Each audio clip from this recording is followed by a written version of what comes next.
Chennai Ennore tsunami குடியிருப்பைச் சேர்ந்த சரித்திர பதிவேடு குற்றவாளியை 8 பேர் கொண்ட கும்பல் ஓட விரட்டி வெட்டி படுகொலை செய்த சம்பவம் குறித்து போலீசார் விசாரணை மேற்கொண்டு வருகின்றனர்.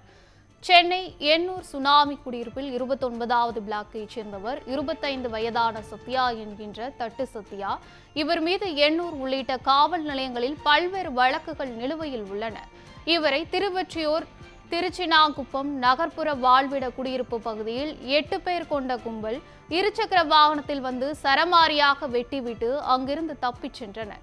இரத்த வெள்ளத்தில் இருந்த சத்யாவை கண்டு அருகில் இருந்தவர்கள் திருவொற்றியூர் காவல் நிலையத்தில் தகவல் அளித்துள்ளனர்.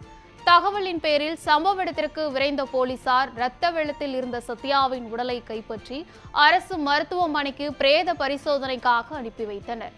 அருகில் உள்ள சிசிடிவி காட்சிகளை வைத்து போலீசார் தப்பிச் சென்ற 8 பேர் கொண்ட கும்பலை தேடி வருகின்றனர். போலீசார் நடத்திய முதற்கட்ட விசாரணையில் 2 ஆண்டுகளுக்கு முன்னர் எண்ணூர் பகுதியில் பொய் விஜய் என்கின்ற இளைஞர் கொலை செய்யப்பட்ட வழக்கில் சத்யா கைது செய்யப்பட்டது தெரியவந்தது. அந்த கொலை சம்பவத்திற்கு பழி தீர்க்க இந்த கொலை நடந்திருக்கலாம் என்ற கோணத்தில் போலீசார் விசாரணை மேற்கொண்டு வருகின்றனர்.